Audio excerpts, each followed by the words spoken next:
Welcome to Prepared for Parenthood, the podcast for hopeful, expectant, and new parents with little ones up to age 5. I'm your host, Dr. Stephanie Duger, a psychotherapist, author, educator, parent coach, and married mother of 2. On this show, we'll discuss everything from the most up-to-date practicals of best supporting your young children, to thriving in relationship as a family, to more surprising topics around the psychology and development of babies from conception through age 5. So sit back, relax, and enjoy. I'm thrilled to have you here today.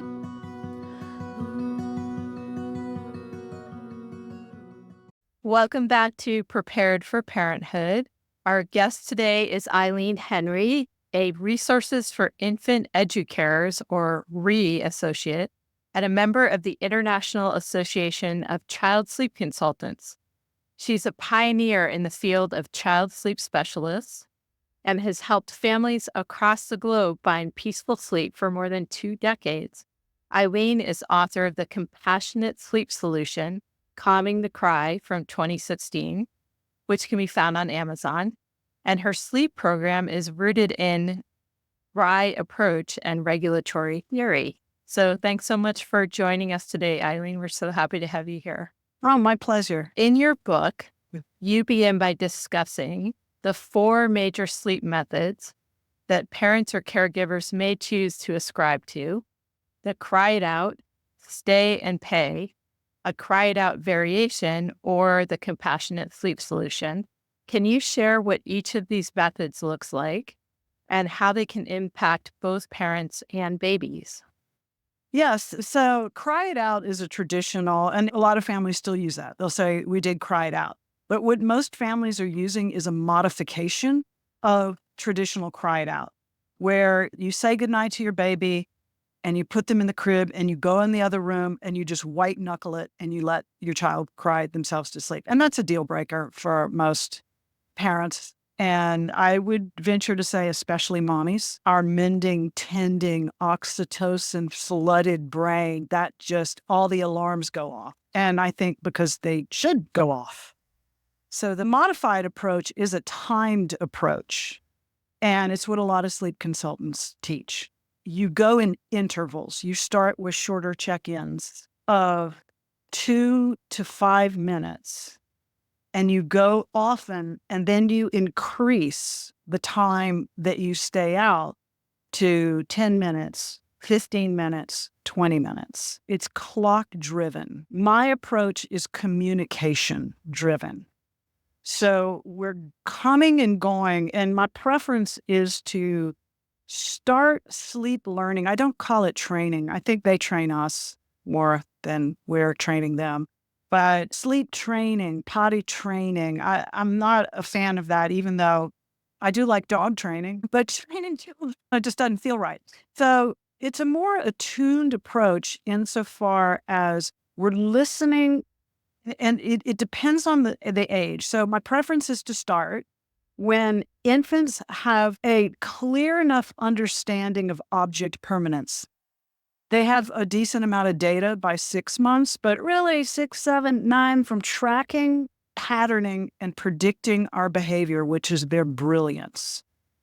They have a clear understanding that when we're not in sight, when we're not around, we don't cease to exist.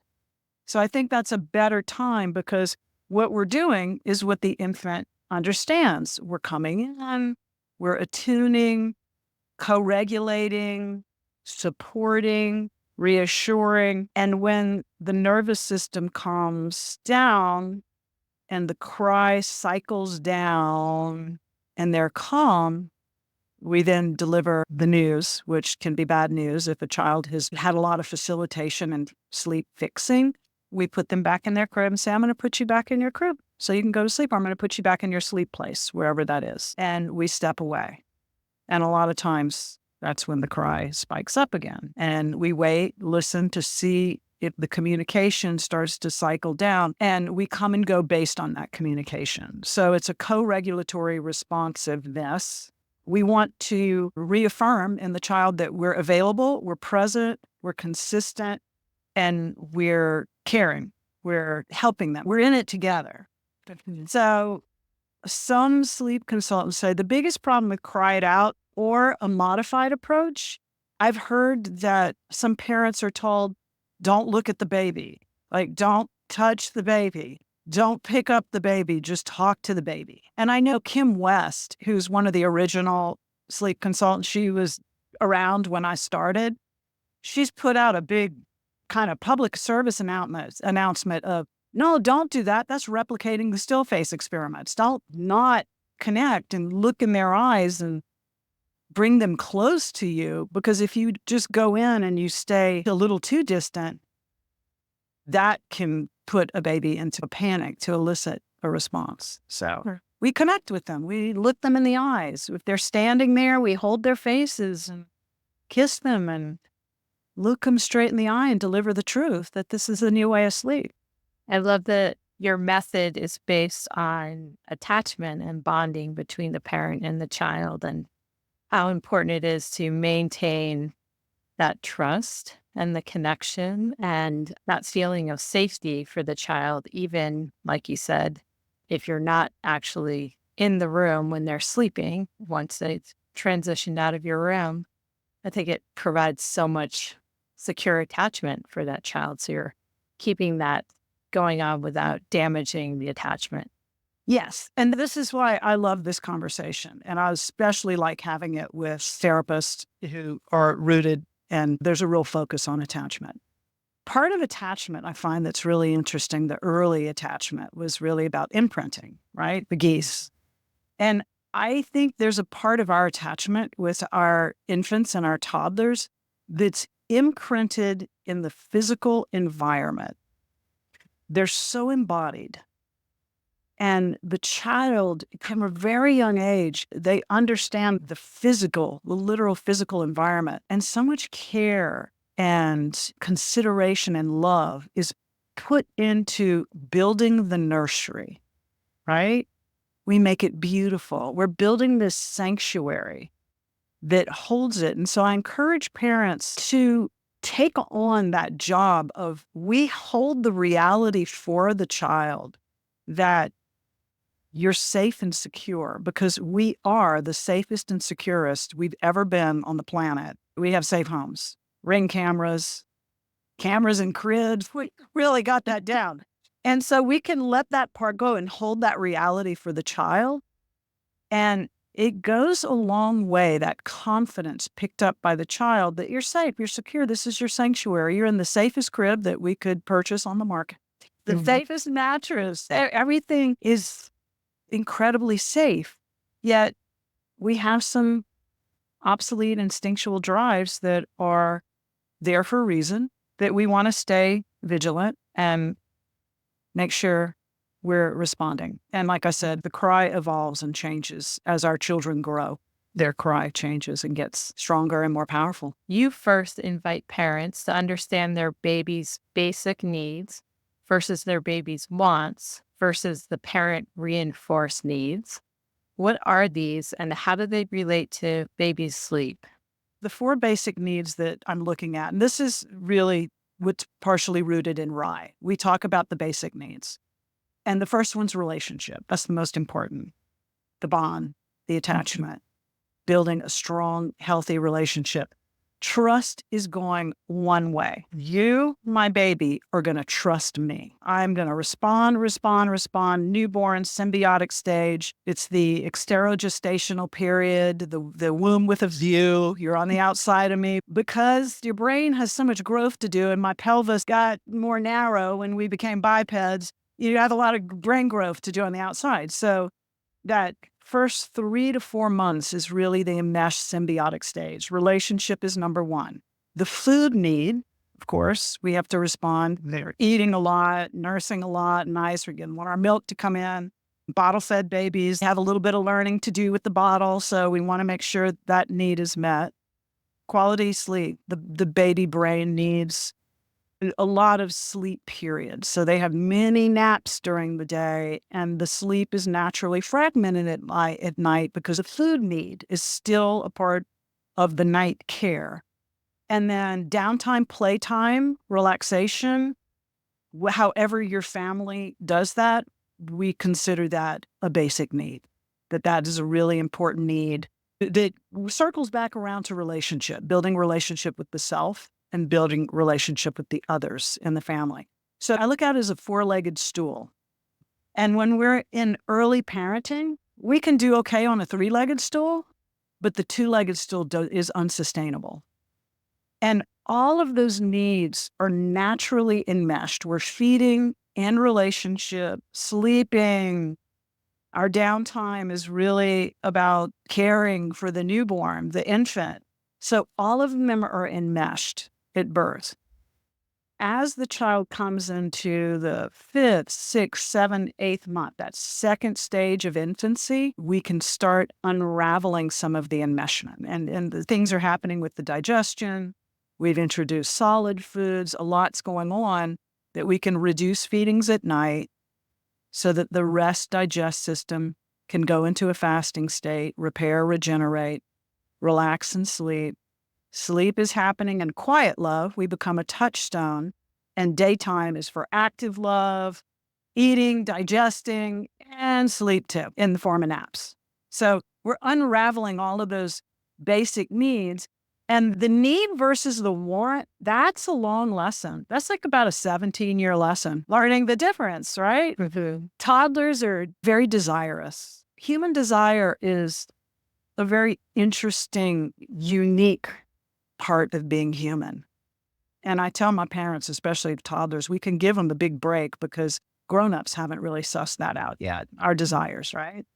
We're still grappling with, do I indulge that desire and just dive into it, or do I restrict and repress and suppress? And here's our little infants and toddlers just coming up with, they're just very desirous and wanting. And so we're making choices for need in favor of want for the child for about 17 years. It's one of the many relentless things about parenting. And what do the parent reinforced needs look like? So parent reinforced needs are, and it's like when it comes to bed sharing or nursing your child to sleep and nursing him to sleep all night long, I say, if that is part of your devotion as a mother, I look at the mother, the heart. It's kind of a devotional practice that we're doing with our children. We're devoted. And if that's part of your practice and you really love that and want that, that's a beautiful, wonderful thing. So I have no judgment on that at all, really, except if it's wrecking your sleep, wrecking your health, wrecking your marriage, wrecking your family, and your child's not getting enough sleep. So a parent reinforced need is if we're still nursing them all night long past a year, they don't need the food all night. So if we're still doing that, it's a parent reinforced need. No big deal. It's just we have to become aware of it. If we're still rocking them to sleep, walking them to sleep, wearing them to sleep, driving them to sleep. If facilitating their sleep means we have to be up all night doing something for them, that's a parent reinforced need. But I mean, if that's okay with the parent, then rock on. I would have not been a good mother if I had to do that. In RIE, I'd say the two words that describe the practice the most are respect and authenticity.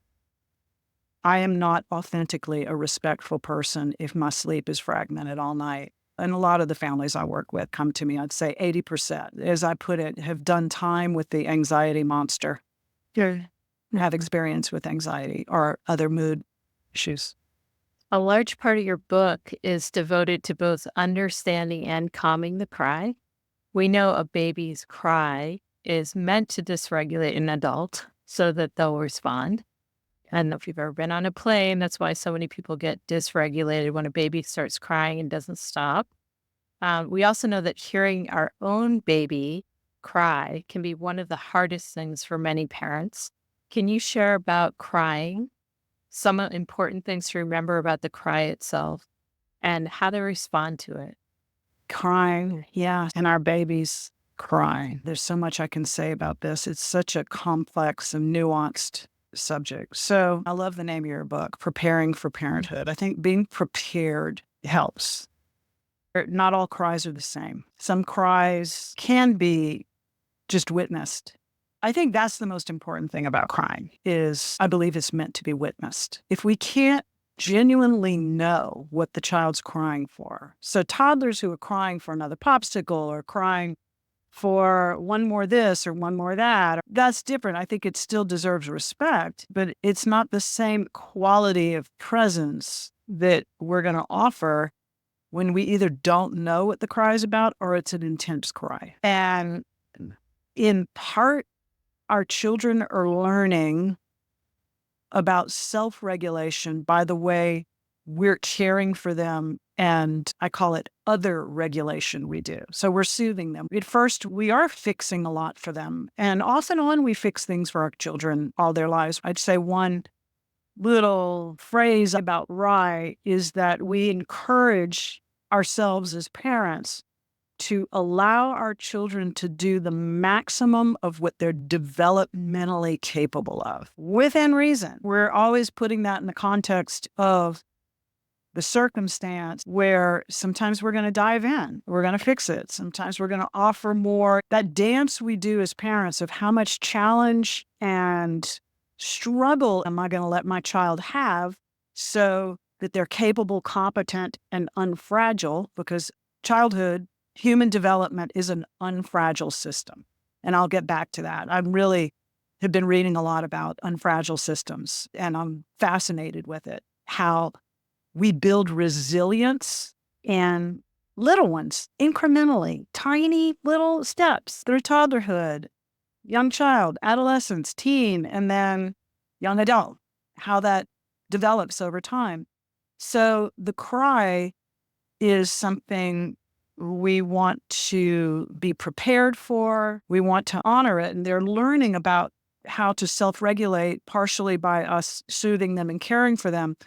They're also learning, especially when they get to toddlerhood, by watching the adults in their life self-regulate. And when I learned that, I thought, oh, my poor children.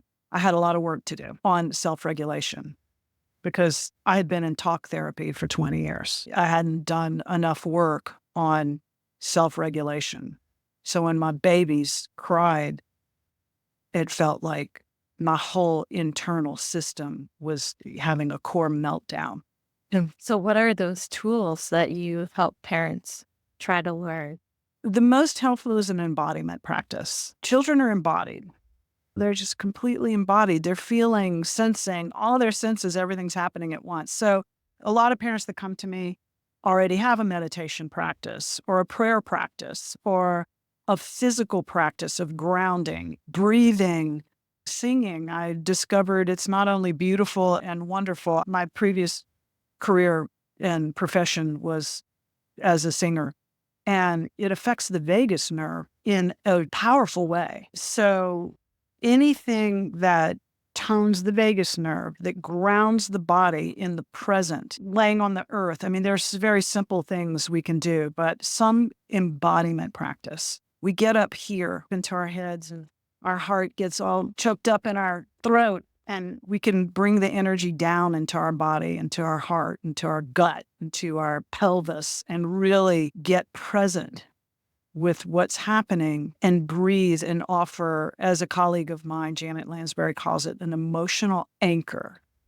What helped me was to visualize a solid container that held both my child and myself. And in that container, the emotions could flow through because we're helping them over time integrate all feelings. All feelings are welcome, especially the feelings that we don't like to feel as humans. Anger and disappointment and frustration and irritation and sadness and grief and loss. No one really wants to feel those. Yet we're welcoming them. We're inviting our children, sure, share that part of yourself with me too. Staying regulated is an ongoing practice that we don't have to be perfect, thank goodness. Because children are so embodied, and often some adults lose that experience, right? A lot of us kind of get into our heads, kind of lose touch with our bodies a little bit. And so the experience of hearing a child, an embodied child, screaming, crying, it can really set off all the alarm bells in our system. And even if we are pretty resourced people, sometimes a cry can really get to us. And so I love the idea of a parent really trying to get back into their own body if they're not in body, and just being able to sit and breathe and visualize, and knowing that a little one and a big one, we've all probably felt the experience of someone walking into a room and being really dysregulated. Either they're angry or they're sad, and they don't even have to say or do anything, but you can feel it. And you can bet your child can feel whatever you're feeling. So just being really honest about that, like, oh, mommy's having a hard day today. I'm feeling really sad and heavy, just really upset. And it's not about you. Give the child that space to be like, oh, that's what it feels like. And it's not about me, and I don't have to fix it. There's something beautiful around that too. It is in that relational field between two human beings. There's so much going on because we have these things called mirror neurons, and we are pack animals. We're relational beings. And yes, they can feel it, and naming it in yourself. I do think that when a mother or a father looks at their child, they can intuit what the child's feeling. They're probably pretty accurate, but I think a stronger practice is to name it in ourselves. And as the child sees that and it's reflected, then when they're old enough, they'll be skilled at naming the feelings, and they'll know what's happening in themselves more so than, oh, you're really angry, or you're having big feelings, or that languaging. I don't know in the moment how helpful it is to label that for a child and helping them regulate. I think, oh, I'm going to take a few big deep breaths now and re-enter. I recently read a wonderful book called The Power of Discord, What Discord Teaches Us About Trust and Intimacy. And it was Ed Tronick's work. He applied it to adult relationships. Human relationship offers us so many opportunities of mismatch and repair that we don't have to overdo either. We don't have to try to make a lot of mismatch happen or a lot of repair. It's just all there for us. The relationship is ready to take that in, and how important it is for that resilience and the unfragile systems, children, to strengthen. They have to be stressed. We don't have to add more stress. There's just plenty opportunity in life as human beings to have healthy stressors that strengthen.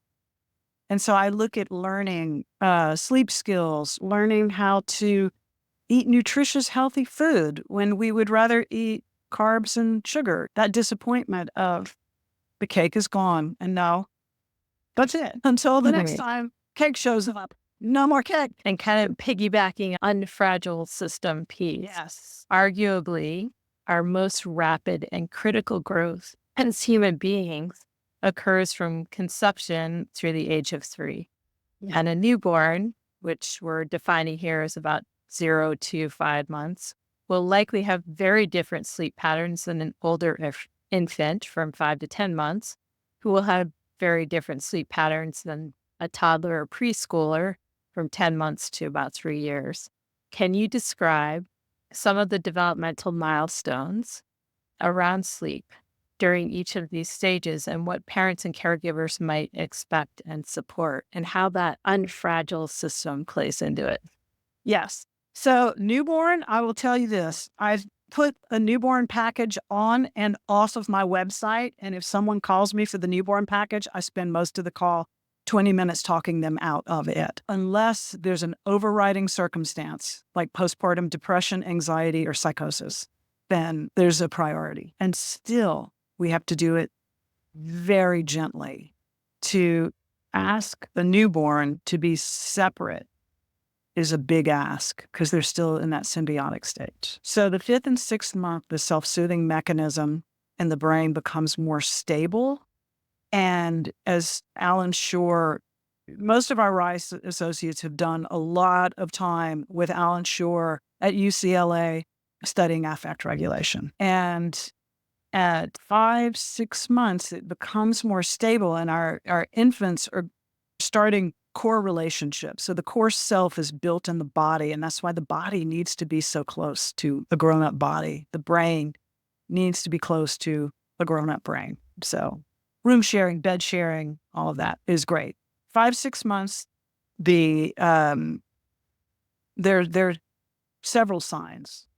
Social smile, laughing, smiling, core relationship is starting to be built. And then that attachment's going to get wired in the brain with every interaction the infant has. They can see across the room and track us across the room. The gaze isn't just a foot out. It goes into the world. They're starting to get very curious and interested in the world that they're going to crawl into. So that's a big change. Those are great signs that the self-soothing mechanism is coming into stability in the singular cortex. And they can laugh and they can interact. They start cooing, babbling starts to happen. Also, the digestion starts slowing down at night when they're not pooping in the night anymore. That's a sign that their food needs are changing in the night and that the digestion is changing. Then once our infants get consistent, solid food, modern day infants, we don't have to worry about our food source anymore. Winter is coming. And we're not worried about, is the food source going to be secure, right? We're going to have food. And so once they take in enough solid foods that their poop changes consistency and smell, their body is ready to go into a fasting state at night. Now, breastfed babies in the night, if moms want to still breastfeed in the night, that's like the easiest digestible food on the planet. It's great. Go for it. You don't have to, but if you want to, I work with a lot of moms in that pocket of coming into that second stage of infancy between 7 and 10 months that they're starting to eat enough food and they have one feeding at 5 a.m. and they're so happy. The mother is so happy. It's like, this is great. We all go back to sleep till 7. This is a beautiful, wonderful thing. I'm like, great, do it, ride it to the end of the line. And then there are some caveats around that. If they're 10 months old, shaking the side of the crib, yelling our names, and then they're not going back to sleep at 5 a.m. It's disruptive for a little while, but it can get back on track. And then, and toddlers are really moving developmentally into more autonomy, but they're ambivalent about it. They have both positive and negative feelings about moving away from the secure base. So that's when we're starting to deal with ambivalence that can turn into what's known as separation anxiety and how to respond to that. In RIE, from birth, we encourage parents never, ever sneak out of a room of a child. Never. Even if they're happy, especially if they're happy. Playing, we tell them, I'm going to go X. I'll be back after Y and Z. We communicate with them, even if it interrupts them and they have feelings about it. We never want our child to be happy or sleeping and in another state and look up and it's like, where did you go? And if we're sneaking out on them or putting them to sleep and leaving, as early as 8, 9 months, that can start a hypervigilance of, wait a minute, I fall asleep and you disappear. I'm going to wake up and let you have it. Creates an anxiety. And another hallmark of RIE is we talk to our infants from birth, just plain, I'm going to pick you up now. I'm going to put you on the changing table. I'm going to change your diaper. I'm going to take this claw and I'm touching you. This was radical to me in RIE. We've been speaking today with Eileen Henry. She is a pioneer in sleep for babies, infants, young children. Thank you so much for joining us. Thank you for having me. It was a pleasure. Thank you so much for listening to the Prepared for Parenthood podcast today. I hope you found this episode educational, informational, and conversational, and that you'll join me again for another episode soon. If you enjoyed listening to today's podcast, I'd very much appreciate if you would rate, review, and subscribe. If you're interested in more information related to today's podcast, or are looking for parent coaching or courses, you can find my information in the show notes or online at preparedforparenthood.com.